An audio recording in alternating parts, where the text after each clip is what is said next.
Bonjour à tous, Ludovic Leclerc, votre analyste pour Admiral Market et Budget Investor aussi. Voici notre deuxième webinaire de la semaine, ce 15 janvier, où on va encore une fois déterminer ensemble les niveaux clés pour le reste de la semaine et pour la journée, et essayer aussi de faire un peu progresser votre technique d'analyse et afin de pouvoir améliorer vos choix. Ah, on va supprimer cette fenêtre, il ne sert à rien, voilà. Alors voilà, c'est ce qu'on va faire aujourd'hui, comme je vous le disais, les niveaux clés du marché, comme on fait déjà depuis quelques webinaires, et ensuite la gestion des unités de temps. Alors ça c'est une question qui m'est revenue souvent dans la semaine, en tout cas au moins 3 fois.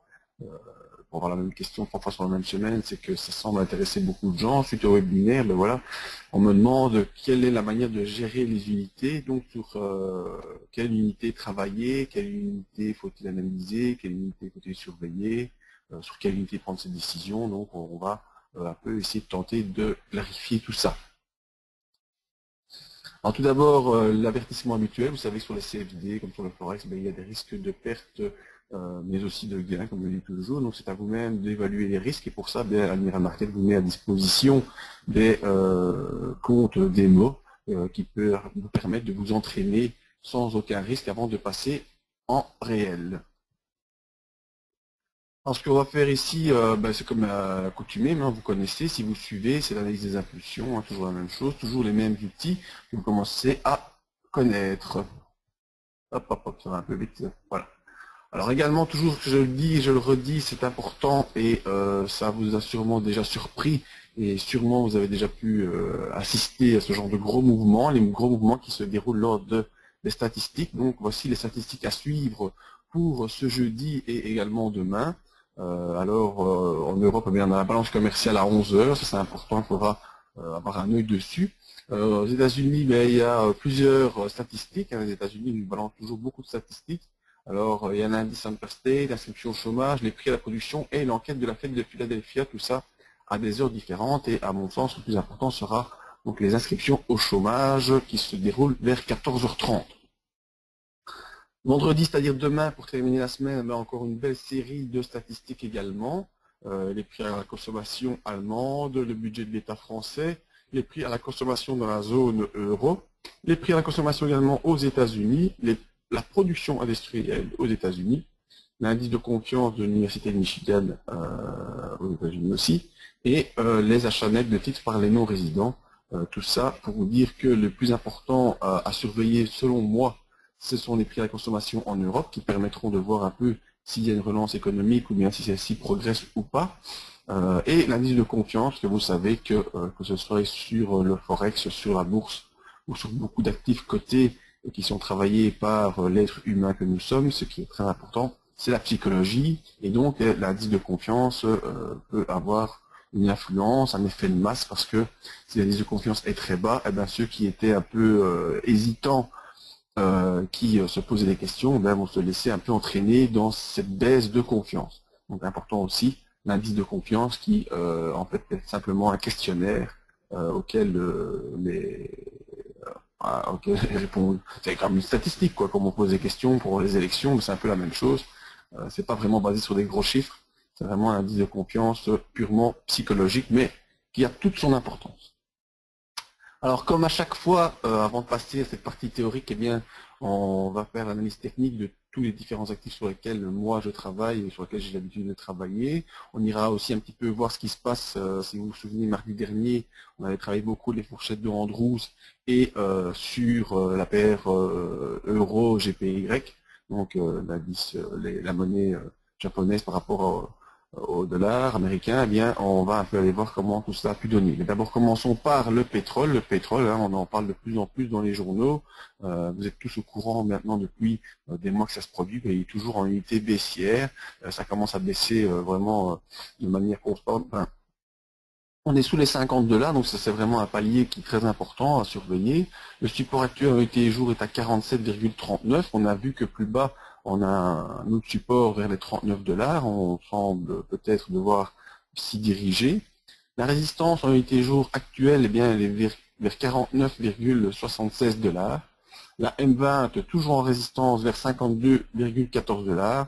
Et la MACD qui nous montre la tendance de fond, notre indicateur qui nous montre les tendances, est toujours sous le zéro, donc on est en accélération baissière, mais il est passé au-dessus de son signal et il est en divergence. Nous verrons ça sur la plateforme tout de suite. Et le RSI toujours sous 40, donc toujours en pression baissière également. Alors que ça veut dire quand on a un MACD sous le zéro, MACD sous le zéro, ben vous savez, c'est quand on est en tendance baissière, mais il est au-dessus de son signal, donc ce qui nous montre que pour l'instant, on est face à un rebond technique dans cette tendance baissière, et vous savez que les retournements, si vous ne savez pas, je vous le dis, je vous en informe, les retournements commencent toujours par un rebond. Rebond qui, normalement, si c'est un simple rebond technique, s'arrête sur une zone de résistance, que ce soit une résistance horizontale ou que ce soit la M20, et ensuite repart dans le sens initial, c'est dans le sens de la baisse. Si ce rebond passe les résistances, c'est plus un rebond, c'est plutôt un retournement qui est en train de se mettre en place. Donc vraiment, c'est pour ça que les rebonds sont à surveiller jusqu'à ce qu'ils reprennent la tendance de fond qui, pour l'instant, sur le pétrole, est baissière. Alors, on va illustrer tout ça sur notre plateforme. Voilà, on va prendre le pétrole. Alors, je vous ai agrandi de manière exagérée les indicateurs, on y reviendra juste après.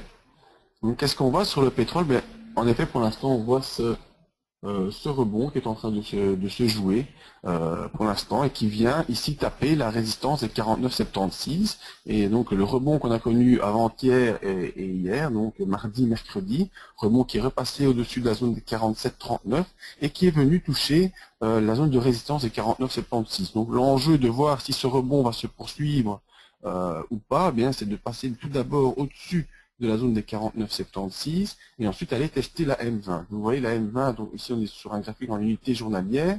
À chaque fois que la M20 a été testée, eh bien ensuite on est revenu en accélération baissière. Ici on a connu 2 jours au-dessus de la M20 et puis on est revenu dans une grosse accélération baissière. Et depuis cette date du mois de septembre 2014, donc ça nous remonte déjà bien loin, on n'a plus jamais réussi à refranchir la M20. Vous voyez, la M20 est dans cette ligne verte. Et donc pour l'instant, on est vraiment en accélération baissière, encore une fois, sous la M20. Donc l'enjeu de voir si ce rebond est un simple rebond technique ou un retournement, ce sera de repasser au-dessus des 49,76 $ et ensuite aller tester la M20 ici aux alentours des 52,16 $. Vous voyez sur la plateforme. C'est assez clair. Alors le MACD, pour l'instant, c'est une ligne grise. Le MACD est au-dessus de son signal, et signal qui est à l'horizontale. Donc il n'y a plus vraiment d'accélération baissière pour l'instant, comme c'est le cas auparavant, pas vraiment d'accélération baissière, on est plutôt dans une phase de latéralisation. Alors peut-être que c'est une simple phase de rebond technique comme on l'a connu déjà ici. Vous voyez, on avait une latéralisation du MACD et le cours n'avait pas vraiment accéléré à la baisse. On a même tenté de venir faire une excursion ici sur la M20 aux alentours du mois de novembre, mais ça fut l'échec. Ce fut l'échec et derrière on a encore une fois accéléré à la baisse. Donc même genre de choses qui se jouent pour l'instant sur le pétrole. Je me base sur les forums pour essayer de faire comprendre à tout le monde que c'est pas du tout le moment de se placer au niveau moyen terme ou long terme sur le pétrole. La tendance est toujours baissière et pour l'instant on est face à ce rebond. On voit que le RSI est toujours sous 40, donc toujours en pression sous les 40 et on accélère à la hausse. Le MACD lui est en train d'accélérer à la hausse par rapport au cours de la fin décembre. Eh bien, le MACD est toujours en train de monter. Malgré tout, le cours, lui, est en train de descendre. Donc c'est pour ça que je dis qu'on est face à une divergence qu'il faut surveiller, divergence qui nous montre que il y a une perte de puissance dans l'accélération baissière. Et c'est ce qui se joue ici depuis le début du mois de janvier. On a vraiment un rebond qui essaie de s'installer avec une zone support ici avec un point pivot plutôt vers les 47,39. Voilà, j'espère que vous avez bien compris. Le rebond qui est en train de se jouer ici avec l'accélération d'hier, eh bien déjà en train de baisser parce qu'on a touché la zone des 49,76 et on est en train de partir à la baisse. Donc voilà, je vous montre sur l'unité 4 heures l'accélération qu'on a connue hier en fin de journée, et ensuite depuis ce matin, vous voyez qu'on est venu tester la zone des 49,76 tout comme ce fut le cas les jours précédents, et qu'on est en train d'être rejeté de cette zone. Sur cette unité, ce qui est plus important à voir, c'est que on a une légère ouverture des bandes de Bollinger, on est bel et bien au-dessus de la M20 mais en unité 4 heures. Le MACD, même chose, toujours en accélération aussi. Hein. Le MACD, c'est ça, même principe. Et on voit également cette grosse divergence que vous la matérialiser par cette oblique. Oh, non, c'est pas une oblique, pardon, c'est une horizontale. Par cette oblique ici. Vous voyez très bien, le cours est en train lui, de descendre, hein, et par contre, la MACD est en train de monter. Donc vraiment clairement une divergence qui s'installe. On est même monté très très haut pour l'instant, et le cours vient tester la résistance 49,76 est en train d'attendre. En position d'attente, les bandes de Bollinger sont latérales. Le RSI, lui, est revenu en tentative d'accélération haussière, mais n'est pas passé au-dessus de 60, donc l'accélération n'a pas été validée. On est coincé maintenant entre 40 et 60, donc ça c'est vraiment les choses qu'il faut surveiller, et nous verrons par après comment on peut surveiller ça par la gestion des unités de temps. D'abord, l'analyse sur l'unité journalière, et ensuite on va sur les unités inférieures pour voir si on peut travailler sur cet actif. Bon. Voilà, passons à notre actif suivant.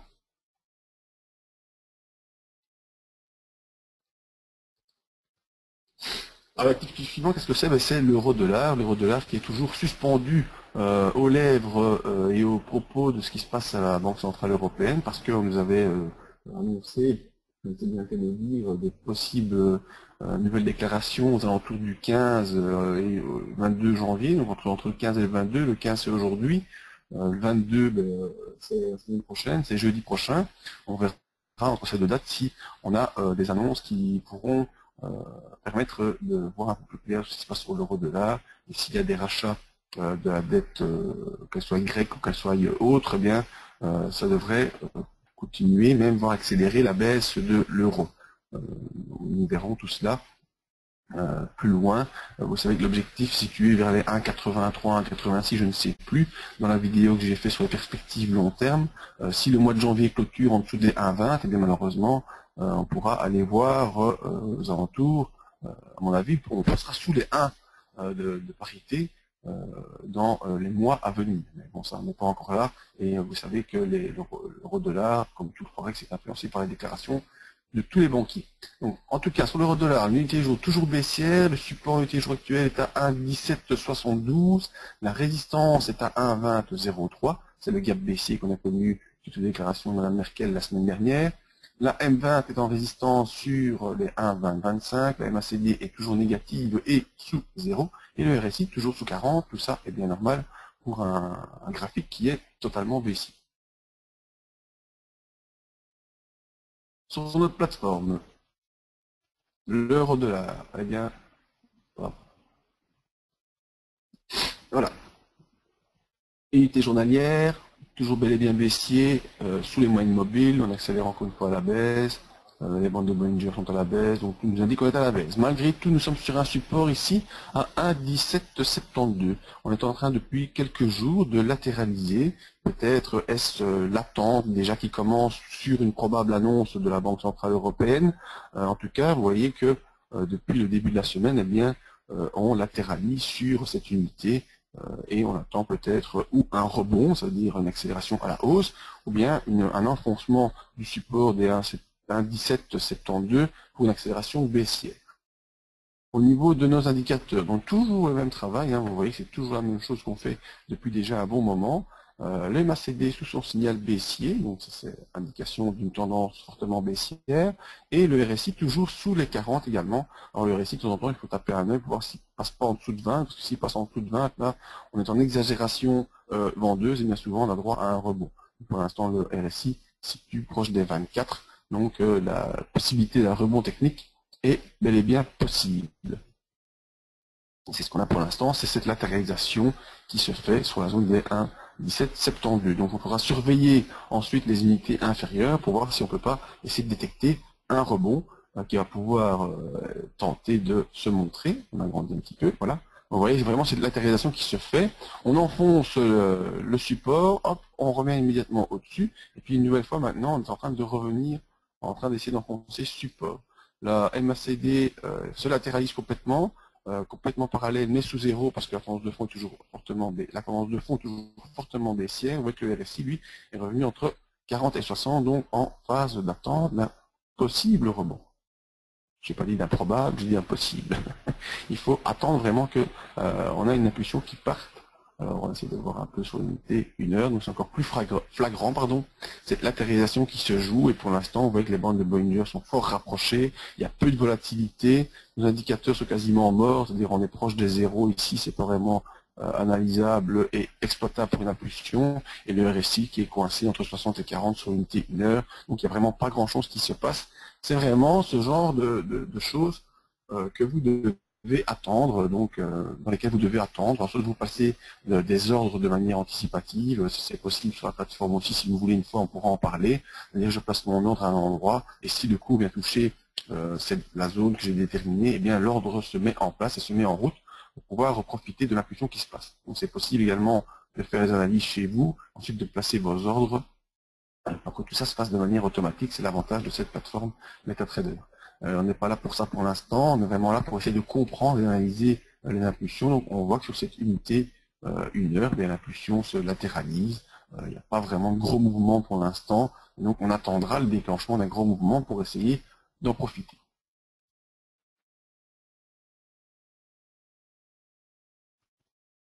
Alors, poursuivons un peu. Le S&P 500, son unité jour est toujours, elle, en phase de rebond. Donc on l'a vu déjà depuis quelques semaines, il y a des rebonds qui se forment. Malgré tout, il y a des points bas de moins en moins bas et des points hauts de moins en moins hauts. Donc tout ça nous donne une conjonction dans un cône duquel le cours devra sortir. Il n'y a pas le choix, il sortira par le haut ou par le bas, mais sortir du cône, il devra en sortir. Et donc nous essaierons de voir de quel sens ça sort et d'en profiter au maximum. Le support actuellement sur l'unité jour est à 1197 points. La résistance de l'unité jour actuelle est à 2060 pour la première qui est la plus proche et à 2093 pour la plus éloignée. La M20 est en résistance vers 2047 points. La MACD est sous son signal et sous zéro. Ça veut dire qu'il y a une tendance baissière qui essaie de s'installer et le RSI est neutre pour l'instant. Voyons ce que ça nous donne dans notre plateforme, le S&P 500. Donc, comme je vous le disais, on est soutenu par cette ligne oblique sur laquelle à chaque fois le cours vient se poser et fait des rebonds. Bam, fait des rebonds. Bam, est en train d'entamer un rebond aujourd'hui. Alors, les choses inquiétantes, comme je vous le disais, c'est qu'on a des points bas de moins en moins bas. On est d'accord que nos petits doji, enfin notre petite bougie noire sont de plus en plus hautes. Mais par contre, les points hauts, ils sont pas de plus en plus hauts. Donc ça, c'est vraiment un danger. Donc on a vraiment ici un cône qui est en train de se marquer, que ce soit à la hausse ou à la baisse. Donc voilà, c'est ça. Le cours ne pourra pas sortir tout droit, il faudra sortir ou par le haut ou par le bas, et c'est ce qu'on attendra pour pouvoir suivre l'impulsion qui va se mettre en place. Également, vous voyez les bandes de Bollinger qui sont latéralisées déjà depuis un moment, donc il n'y a pas vraiment d'impulsion qui se dessine. Excusez-moi, je pense que je vais éternuer, mais bon, ça passe, si ça vient, on verra. C'est les aléas de la santé. Bon, latéralisation qui se fait sur notre S&P 500, et on attend de voir si l'impulsion haussière, en tout cas le rebond qui est ici en train de se mettre en place, pourra passer au-dessus des M20, au-dessus des 2048, ensuite pourra passer au-dessus de cette clôture pour faire un point plus haut que le précédent et relancer une impulsion haussière, et ensuite voilà par étapes rejoindre les 2093, sortir des bandes de Bollinger et on accélère vers le haut.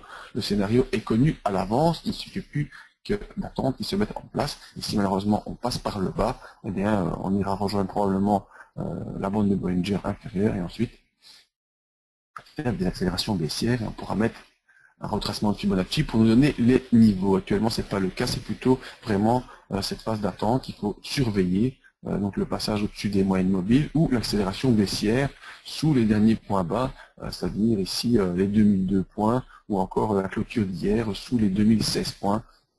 Il y aura une accélération baissière. On voit que le MACD est de moins en moins haute dans ses rebonds, que pour l'instant on est sous le signal, et en accélération baissière, parce que le signal passe sous les zéros également. Donc tout ça nous est en train plutôt de nous dire que l'accélération se fera, la sortie se fera par le bas. À surveiller donc aujourd'hui et demain. Le RSI coincé entre 60 et 40, il n'y a pas vraiment de grosse pression pour l'instant. Peut-être également que sur le S&P 500, on est en attente des différentes l'interprétation des banquiers centraux pour voir vers où ça va partir. Alors justement, en parlant de nos banquiers centraux, on va passer au CAC 40 qui sera directement impacté par les diverses déclarations. Le CAC 40 également, son unité jour est aussi en rebond. Le support en unité jour est à 4164 points ou à 4081 pour les supports. La résistance se situe vers 4315, donc c'est la dernière résistance, le dernier point haut qu'on a connu. La M20 est en support à 4221. La MACD est proche de 0, donc on voit vraiment que c'est une possible tentative d'inversion de la tendance, hein, donc on attend plutôt de voir ce qui se passe. Et le RSI est neutre. Sur notre plateforme, ça nous donne, pour le CAC 40, vous voyez vraiment, on est pris dans cette dans ce cône de rétrécissement avec des points bas de moins en moins bas et des points hauts qui étaient de moins en moins hauts, parce que vous voyez qu'aujourd'hui, il est 9h21, donc la séance est ouverte, et il semblerait qu'on part à la hausse, avec comme premier objectif rejoindre les 4315 points. On va voir dans les unités intérieures, le 4 heures également semble haussier, avec un MACD qui passe à la hausse, le RSI proche de 60. En unité 1 heure, c'est clair, on a une sortie de bande de Bollinger, donc c'est un signal d'achat. On a un MACD au-dessus de son signal et un RSI qui passe au-dessus de 60. Donc moi je vois ça, qu'est-ce que je fais? Je mets un lot, même deux. Je vous rappelle que je suis en compte démo, bien sûr, et je place mon ordre. Voilà. Mon unité 30 me montre que Mon unité 30 minutes me montre que également je suis en accélération haussière. Mes indicateurs sont placés également à la hausse, donc ça confirme l'ordre que je viens d'entrer. Et mon objectif sera premièrement d'essayer de rejoindre les 4315 et je dois faire attention parce que cette zone ici à 4293, j'ai une zone de résistance importante et on va voir comment ça va pouvoir évoluer. Voilà, on trouve ici l'ordre que je viens de placer. Et pour l'instant, les frais qu'il y a là, les moins 7,20 €, c'est plutôt le spread, plutôt que l'opération qui est en train de se jouer. Donc sur le CAC 40, on voit qu'on a une tentative de sortie de ce biseau qui se concentre, une tentative également de dépassement des derniers points les plus hauts, espérant que cela pourra confirmer un retour sur les 4315 et ensuite une accélération pour aller rejoindre les paliers précédents et les points hauts précédents qui sont toujours à chaque fois des zones de résistance qu'il faut franchir au fur et à mesure, et donc on suit le trade qu'on a placé par la gestion des stops qu'on pourra également voir ensemble plus tard. Donc voilà, pour le CAC 40, pour l'instant, ça semble devoir accélérer à la hausse. Qu'est-ce qu'il nous reste encore à voir avant de passer un peu à notre théorie? C'est l'or. L'or également en unité journalière haussière, avec un support vers 1220 $, une unité jour actuelle en résistance vers 1231 et 1248. La M20 est en support vers les 1200 $ tout rond. Le MACD est positif, mais il est autour de 0, donc plutôt en stand-by et en attente. Et on a le RSI qui est neutre. Alors la position d'attente en unité jour, et là je vais vous montrer pourquoi. C'est vraiment des situations qui sont idéales pour pouvoir travailler. Pourquoi? Parce que si on est en attente, eh bien, il suffira, entre guillemets, d'un déclenchement pour pouvoir profiter de l'impulsion qui est en place. Donc, je vous ai laissé la fourchette de Andrews en bleu que nous avions notée. On voit, comme on avait vu mardi, que c'est la médiane de Andrews qui fait office de résistance pour l'instant.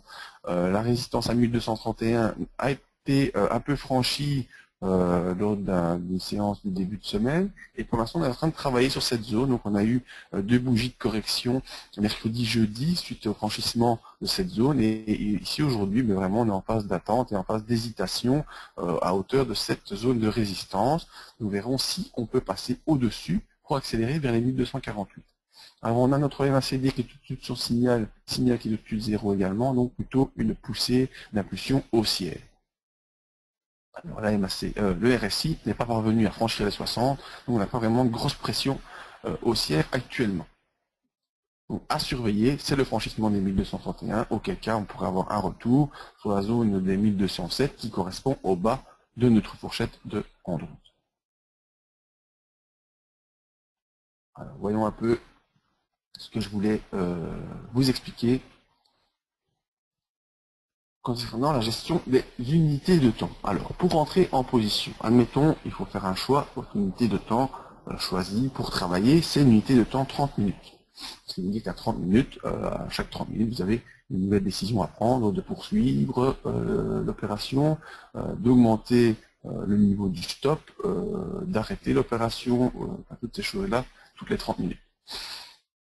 Il faut tout d'abord, avant de commencer, analyser la tendance de fond. Ça, c'est ce qu'on fait ensemble à chaque webinaire, c'est vraiment voir l'unité journalière qui nous montre la tendance de fond. Parce qu'en effet, un peu comme la marée, comme je le répète souvent, c'est plus facile si on veut prendre des impulsions haussières, que la marée soit montante, et si on prend des impulsions baissières, que la marée soit descendante, parce que forcément, les vagues qui baissent sont plus fortes en marée baissière, et les vagues qui montent sont plus fortes en marée montante. Ça, c'est très facile à comprendre pour tout le monde.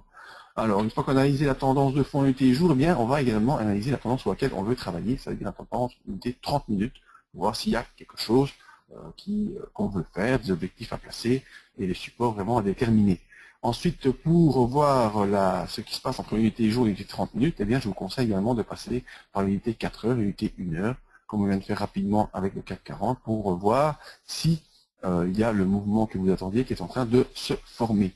Ensuite, il faut descendre sur l'unité inférieure, c'est-à-dire le 15 minutes, pour anticiper le mouvement. Vous voyez qu'il y a un possible démarrage, et là, vous avez vos repères de support, de résistance, les niveaux clés, vous les connaissez. Alors moi, ce que je fais, quitte à surprendre plusieurs d'entre vous, je prends un papier, un crayon, et je marque mes niveaux à surveiller sur un bout de papier. C'est peut-être très simpliste, très bête, hein, vous pouvez le faire également sur la plateforme, mais ça vous permet facilement d'entourer les niveaux vraiment intéressants, et quand vous voyez que le cours franchit ou pas ces niveaux, et bien, vous pouvez prendre vos décisions.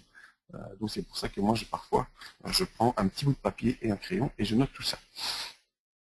Ensuite, une fois que vous êtes dans la position, et que vous voulez rester sur la tendance, vous prenez l'unité de travail pour placer vos stops. Et ici, l'unité 30 minutes. On a choisi l'unité 30 minutes, donc allez placer vos stops par rapport à l'unité 30 minutes.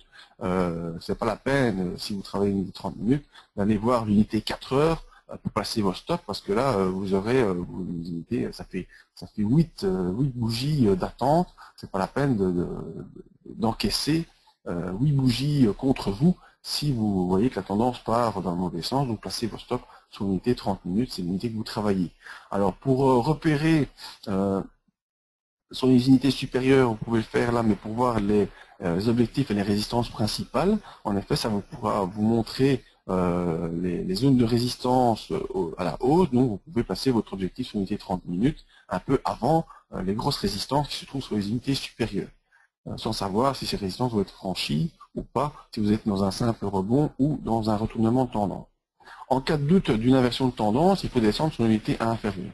En effet, vous voyez que votre unité de 30 minutes, elle se comporte pas vraiment comme vous le vouliez, vous avez des doutes, vos indicateurs commencent à vous montrer des signes de faiblesse ou des signes de divergence, et bien là, vous pouvez immédiatement aller voir sur l'unité 15 minutes, si votre sentiment que vous avez sur l'unité 30 minutes est bon ou pas. Et là, l'unité 15 minutes, forcément, réagira de manière 2 fois plus rapide pour vous montrer si votre intuition est bonne. Et donc, vous pouvez soit remonter le stop si ça part dans le sens que vous vouliez, ou couper la position manuellement, carrément, si vous vous rendez compte que la décision que vous avez prise n'est pas bonne. Vous appuyez simplement sur la petite croix à côté de votre prise de position, et ça s'élimine tout seul. Voyons sur notre plateforme. Exemple pratique. Je décide de travailler sur l'unité 30 minutes de l'or. Bon, là-dessus, je ne sais pas faire grand-chose, pas voir grand-chose, mais à part que j'ai eu une belle phase haussière dans les jours précédents, qu'on a eu une légère correction, avec un rebond qui m'a mené jusque la médiane de Andrews, ici,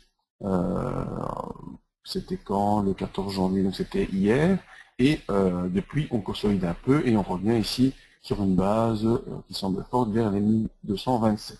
Chose intéressante, c'est qu'on voit qu'on a un resserrement des bandes de Bollinger, on a une MACD qui est quasiment neutre et un RSI qui est quasiment neutre aussi. Donc, si je me limite à ça, je ne sais pas vraiment prendre des décisions efficaces. Ce qui est intéressant de voir, c'est que sur l'unité joue, on est en train de jouer le passage d'un double top.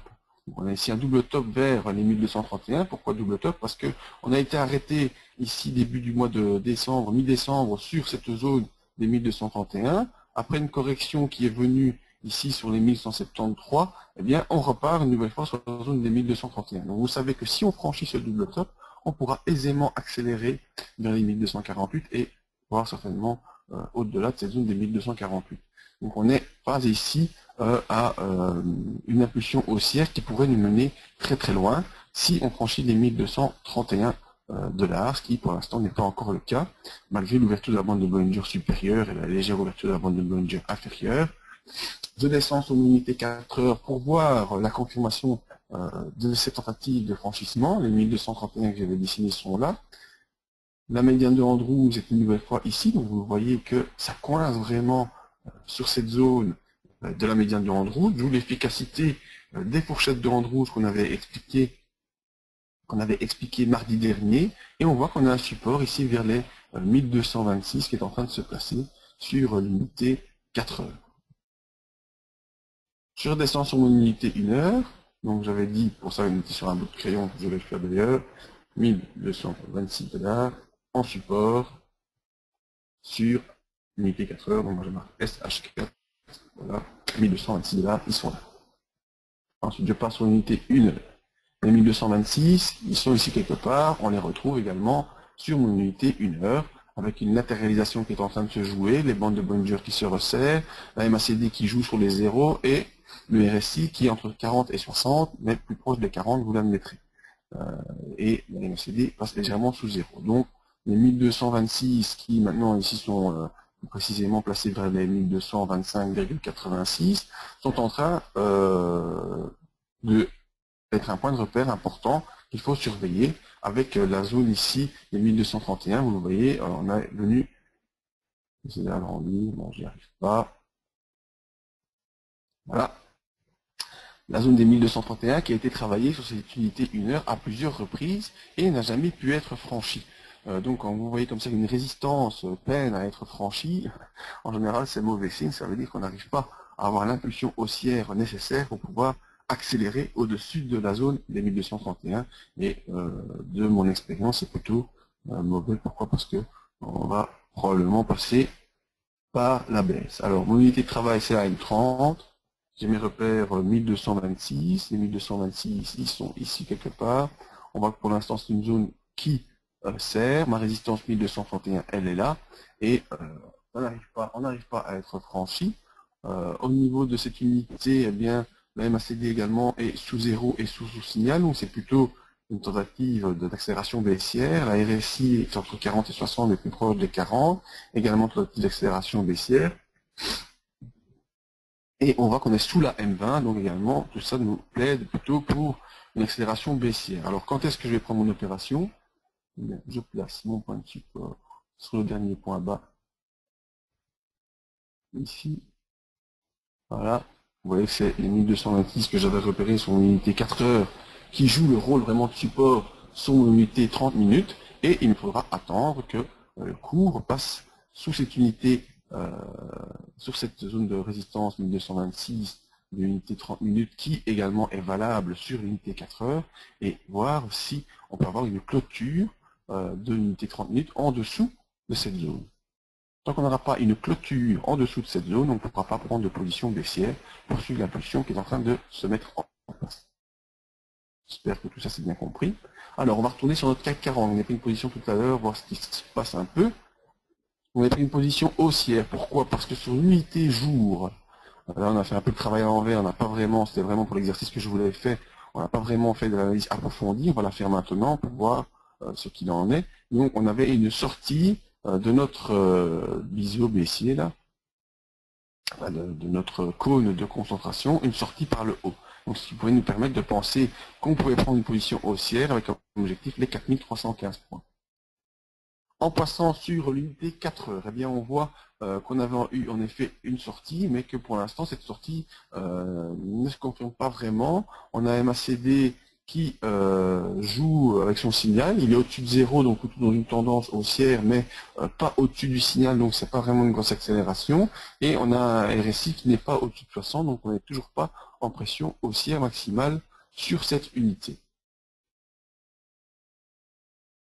En unité 1 heure, qu'est-ce qu'on voit? Bien qu'en effet, on a confirmé par deux bougies le passage au-dessus de l'oblique qui représente le haut de notre biseau. On a un MACD qui est au-dessus de son signal, donc en pression haussière sur le MACD, en tendance haussière, et le RSI qui ne parvient pas à se stabiliser au-dessus de 60, donc pas de grosse pression haussière non plus, malheureusement, sur cette unité pour l'instant. Sur la M30, qu'est-ce qu'on voit? Eh bien qu'on est en train vraiment de jouer avec une accélération qui essaie de partir. On a une zone support à 4259 pour l'instant sur l'unité 30 minutes. On a un MACD qui est au-dessus de son signal avec un signal qui est à la hausse, donc ça c'est bon pour notre opération qu'on vient de prendre. On a un RSI qui peine à rester au-dessus de 60, mais qui pour l'instant est toujours au-dessus de 60. Donc pour l'instant notre opération reste valide dans notre analyse. Alors, pour voir un peu mieux et essayer d'anticiper ce qui pourrait se produire ou ce qui va se produire, eh bien, je descends sur l'unité 15 minutes. Je sais que mon unité de référence, c'est l'unité 30 minutes, mais je descends sur l'unité 15 minutes. Pour constater quoi? Que après l'accélération que j'avais repérée et qui a fait me prendre la décision d'une opération haussière, on voit qu'on a une consolidation, mais heureusement, cette consolidation n'a pas entamé la moitié de cette impulsion. Donc ça c'est la théorie des impulsions. Quand il y a une impulsion haussière, la consolidation ne peut pas venir entamer la moitié de cette impulsion, auquel cas l'impulsion est quasiment annulée. On a également la M20 qui a joué point de support pour relancer une deuxième impulsion qui n'a malheureusement pas pu accélérer très très fort. On a consolidé une nouvelle fois et ici encore cette bougie de 15 minutes, donc une nouvelle bougie toutes les 15 minutes, on accélère une nouvelle fois à la hausse après une prise de support vers la M20. Qu'est-ce que je fais quand je vois cette analyse, quand je fais cette analyse? Eh bien, là, je dois impérativement placer un ordre stop. Alors, mon ordre stop, je vais le placer de manière assez basse ici, et on pourra le remonter ensuite ensemble. Je vais passer vers 4210. Je vais... bon, c'est le chien qui aboie, vous inquiétez pas. 4210, eh bien, je choisis ici mon stop loss. 4210. Je valide. Voilà, j'ai ma ligne qui apparaît ici vers 4210 et ensuite je peux simplement la faire glisser pour venir placer mon stop sous le plus bas de la consolidation, c'est-à-dire aux environs d'ici, voilà, 4252. Donc j'ai mon ordre stop qui est placé. Si j'ai mon impulsion qui malheureusement faiblit au point de s'annuler, eh bien je serai sorti par mon ordre stop et je vois si je mets la flèche dessus que je vais perdre 297 pips et comme j'ai pris de l'eau, ça me fera environ 60 € de perdu pour l'instant. Si mon ordre stop est mauvais. Si mon objectif est bien placé à 4315, eh bien vous voyez, je peux également placer un objectif. Je mets 4312 pour que vous puissiez le visualiser. Voilà, 4312. Et je vais un peu le descendre sur cette bougie ici qui a fait une clôture à 4215. Hop, hop, hop. Voilà. Et si mon cours rejoint ça, je regagne 251 pips avec 50 € de bonus. Donc pour l'instant, mes pertes équivalent mes gains. C'est plutôt un pile ou face. Pas vraiment d'autres possibilités pour l'instant. Alors je surveille ma MACD qui passe malheureusement sous son signal avec un RSI qui pour l'instant n'arrive pas vraiment à s'installer. Il faudra attendre qu'on arrive à 9h45 pour pouvoir avoir une nouvelle bougie et ainsi nous permettre de prendre d'autres décisions. Alors je vais vérifier sur mon unité 30 minutes la manière dont j'ai placé mes stops. Je vois que je suis plus bas que la dernière bougie 30 minutes, donc ça c'est bon, et que je suis au niveau de cette bougie haussière, donc ça me semble également quelque chose qui est bien placé. Donc voilà comment vous pouvez gérer vos unités en passant d'une unité journalière vers une unité 30 minutes en passant par des unités intermédiaires que sont les 4 heures ou les 1 heure, et également aller un peu sur l'unité inférieure pour pouvoir confirmer ou gérer vos niveaux de stop et d'objectifs. Donc ça c'est important de pouvoir jouer entre chaque unité. Donc, ce que je vous propose maintenant, c'est d'un peu aller voir ce qu'on avait fait par rapport à la semaine dernière. La semaine dernière, on avait beaucoup joué également avec la manière de gérer les indicateurs, les bandes de Bollinger et tout ça. On avait pris plusieurs décisions. On avait pris également des décisions par rapport aux fourchettes de Andrews sur, je vous l'ai laissé, sur le dollar par rapport au GPY. Et donc, la fourchette de Andrews, vous voyez que pendant toute la semaine, elle a servi. Également, on a eu un enfoncement de la médiane, ensuite remonté au-dessus de la médiane, et ici maintenant, il semblerait que également on essaie de faire des accélérations à la hausse. Qu'est-ce que nous avait donné? Ben là, je vais aller voir dans l'historique du compte. C'était les positions qu'on avait pris mardi. On avait pris trois positions qui nous avaient rapporté 162, 3,20, c'est pas énorme. Et avec les fourchettes de Andrews, on avait fait 45 euros. Vous voyez qu'à chaque fois, les positions, la majorité des positions ici sur le mois de janvier ont toujours été arrêtées par soit les stop loss, soit par des take profit.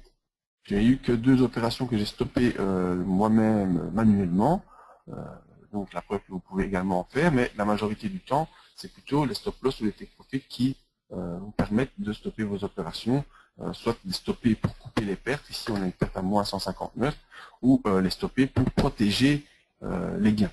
Voilà. Donc ce sont vraiment par rapport à ce qu'on a fait la semaine dernière, voir que ça a été positif, et sinon voir que dans l'ensemble, ce sont toujours ou les stop loss ou les take profit en majorité qui permettent de prendre les opérations à votre place.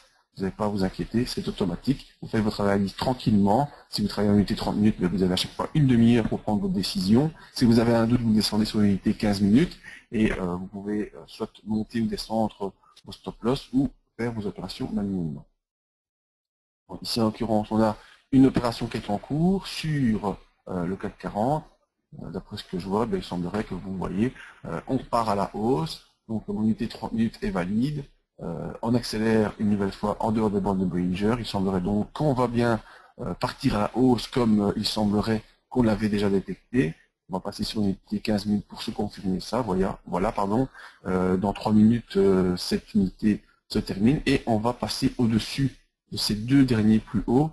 Comme je vous le disais, l'important qu'on avait repéré et que je vous avais montré, c'est que la consolidation n'est pas passée sous la moitié de l'impulsion. Donc on est toujours dans des phases d'impulsion haussière, et ça se confirme, vous le voyez, on est en train d'accélérer à la hausse. Donc une fois qu'on aura pu accélérer à la hausse, qu'on fera des bougies, je tiens à dire, comme on a décidé de travailler sur l'unité 30 minutes, quand la bougie 30 minutes pourra clôturer au-dessus de notre point ici d'entrée, et bien on pourra doucement remonter le stop en suivant sur l'unité 15 minutes, on se mettra en dessous du dernier plus bas ici, vers 4266, qui permettra de réduire la perte en cas de retournement. On le fera, parce qu'il reste encore un petit peu de temps, on va simplement passer sur les conclusions. Les conclusions générales, donc sur le pétrole, on voit qu'il y a toujours une accélération baissière qui se poursuit vers les 40 $. Mais il n'y a pas de signe d'inversion court terme pour l'instant sur la M20. Malgré tout, il faut suivre les divergences. On a vu les divergences sur les Macéliers qui étaient en cours. Et ça, bien, c'est à vous aussi à taper un œil dessus et de temps en temps voir si le pétrole n'est pas en train de se retourner. On fera encore un webinaire la semaine prochaine pour un peu voir ce qu'il s'est passé entre cette fin de semaine et la semaine prochaine, voir s'il y a vraiment un retournement duquel on peut profiter. Soit bien il est en danger de triangle mensuel, ça on l'a dit, sous les 1,20. Donc si le mois de janvier clôture sous les 1,20, il y a une grande chance qu'on accélère en se dirigeant vers les 1,80. On va d'abord se diriger vers les 1, comme déjà la parité parfaite qu'on pourra un peu essayer de profiter. Et l'intervention de la Banque Centrale Européenne, n'oublions pas, entre le 15 et le 22 janvier, soit le 15, soit le 22, donc c'est soit aujourd'hui, soit la semaine prochaine. On attendra s'il y a des déclarations qui se font par rapport au rachat d'État ou pas. actuellement, on est un peu stable vers les 1,17,7, c'est ce qu'on a vu sur le graphique. Le CP500, la ligne de support oblique, tient le coup pour l'instant. Chaque fois qu'on la touche, on fait un rebond. Et donc pour l'instant, on est toujours dans cette phase de rebond haussière. Le CAC 40, comme on vient de le voir et qu'on vient de passer l'opération, il montre des signes d'accélération haussière. Donc c'est à confirmer. Si on arrive à passer au-dessus des 4315, on pourra accélérer encore une nouvelle fois un peu plus haut. Et l'or, qu'on a vu, a fait son double top. Pour l'instant, il est sur cette zone-là. Et on attend soit le départ soit le passage au-dessus de ce double top qui nous permettra d'avoir le départ de l'impulsion haussière, ou soit s'il y a une consolidation plus importante qui se fait. Donc c'est le point d'interrogation, c'est ce que je vous ai mis en conclusion pour essayer un peu de voir comment ça se propage sur l'or. Alors retournons un peu sur notre plateforme parce que notre bougie, voilà, sur notre unité de travail, 30 minutes se poursuit, parce qu'en effet c'est toutes les 30 minutes, on en a une. On est toujours en sortie de bande de Bollinger à la hausse, donc c'est une accélération haussière. On a toujours notre MACD qui est également au-dessus de son signal, donc toujours en tendance haussière. Le RSI, vous le voyez, après avoir fait une hésitation, rebondit et passe largement au-dessus de 60. Donc la pression haussière commence à bien se montrer sur notre unité 30 minutes. Maintenant, si je veux un peu déplacer mon stop, parce qu'il semblerait que ma décision était bonne d'accélérer à la hausse, eh bien je descends sur mon unité 15 minutes. Et moi, ce que je fais, c'est que je vais me placer sous la dernière bougie baissière. Voilà, un peu ici, parce qu'il y a toujours le spread à prendre en compte. À peu près là. Voilà, j'ai déplacé mon stop et je vois que là j'ai une opération donc, qui me coûtera 183 pips si je me suis trompé, donc moins 36,60 €, et mon objectif lui qui n'a pas bougé me rapportera 50 €, donc 251 pips si on a raison. Et ça, je vais vous laisser à vous le soin de voir comment ça se passe au courant de la journée, voir si cette opération a été bonne ou pas, et moi toutes les 15 minutes, eh bien je ferai le suivi. Toutes les 15-30 minutes également, je ferai le suivi de cette opération et nous verrons donc au prochain webinaire si notre analyse était bonne ou pas. Voilà comment on peut gérer les unités en passant de l'unité journalière qui nous montre la tendance générale jusqu'à l'unité 30 minutes qui sera notre unité de travail, en s'aidant de l'unité 1 heure et 4 heures pour confirmer les tendances qu'on a repérées et en utilisant la unité inférieure, la M15, pour essayer de mieux gérer les niveaux de stop ou les niveaux de take profit. Donc voilà, je me retourne maintenant vers Admiral Market et mes amis là-bas qui sont à l'autre bout de la ligne pour voir si on a des questions particulières par rapport à ce qu'on vient de voir maintenant, que ce soit sur la gestion des unités ou le placement de l'opération. Il semblerait qu'on n'ait pas de questions, mais je vous remercie en tout cas tous. On va passer aux conclusions, enfin les conclusions on vient de les voir, mais on va passer aux derniers écrans. Voilà. Si vous voulez me contacter, que ce soit pour diverses analyses ou un petit coaching, eh bien pas de souci. Ici mes références Admiral Market pour les contacter, que ce soit sur des informations sur leur compte ou sur la plateforme ou sur d'autres choses qu'on pourra faire ensemble. Et je vous remercie donc pour avoir suivi ce webinaire. Et ne vous inquiétez pas si vous l'avez raté, il sera enregistré, disponible sur la chaîne YouTube. Et je vous dis à la semaine prochaine avec Admiral Market ou à ce week-end pour d'autres analyses en vidéo sur Medium Investor. Merci à tous, à bientôt.